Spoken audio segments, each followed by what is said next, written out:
গুরুত্বপূর্ণ একটি বিষয়। মানবতা বিরোধী অপরাধে সশস্ত্র বাহিনীর সদস্যদের বিচার কেবল ট্রাইব্যুনালেই হতে পারে, অন্য কোথাও নয়, চিফ প্রসিকিউটর বলছেন। তার মানে বুঝতে পারছেন, গত 15 বছরে গুম খুনের সঙ্গে সেনাবাহিনীর একটা অংশ বলতে কিছু অফিসার, কিছু সদস্য যুক্ত হয়ে পড়েছে।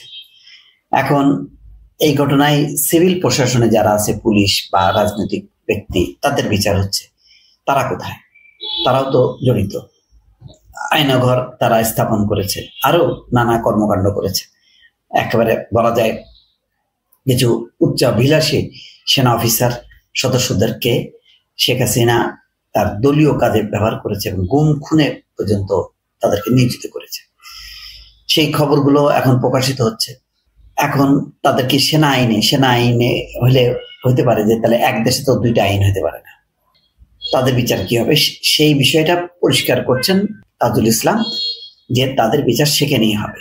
নতুবা যদি এটা বলা হয় যে যারা সেনা বাহিনীর সাথে যুক্ত ছিল, যে সমস্ত সদস্য যারা অপরাধ করেছে, মানবতা বিরোধী অপরাধ, বিভিন্ন গুম খুনের সঙ্গে জড়িত, তারা সেনা আইনে তাদের বিচার হবে, এটা ট্রাইব্যুনালে তাদের হবে না।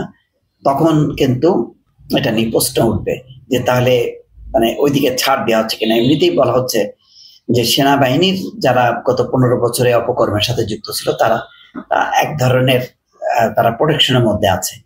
অন্যরা যেভাবে একেবারে সব পর্যায়ে প্রধান বিচারপতি থেকে শুরু করে সবাই যেভাবে গ্রেপ্তার হচ্ছে, কারাগারে আছে, সেই তুলনায় কিন্তু ওই জিয়াউল ছাড়া আর তেমন কেউ কিন্তু নেই, কিন্তু অনেকেই তো যুক্ত। সুতরাং তাদের জবাবদিহির জায়গায় কোথায়, তাদের বিচারটা কিভাবে হবে, আজকে তাজুল ইসলাম সেটি উল্লেখ করেছেন।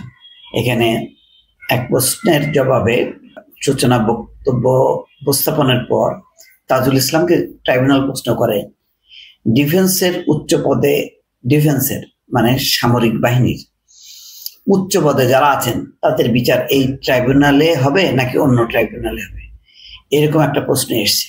এর জবাবে চিফ প্রসিকিউটর বলছেন, এই বিতর্ক অহেতুক, আইন সংশোধন করে তাদের যুক্ত করা হয়েছে।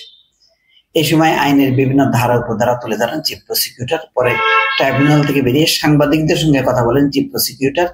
তখন তাজুল ইসলাম বলেন, ট্রাইব্যুনাল প্রশ্ন তোলেন, তারা নানা বিষয়ে জানার জন্য প্রশ্ন করতে পারেন, কিন্তু এটা জাজমেন্টের মধ্যে উল্লেখ করার কোনো প্রয়োজন নেই। তাহলে বোঝা যাচ্ছে যে মানে তাদের এই ট্রাইব্যুনালই বিচার হবে। এখন কারা কারা অভিযুক্ত হবেন, কাদেরকে গ্রেপ্তার করা হবে, নিশ্চয়ই এই প্রক্রিয়াটা চলতে থাকবে। দর্শক ভালো থাকবেন, আল্লাহ হাফেজ।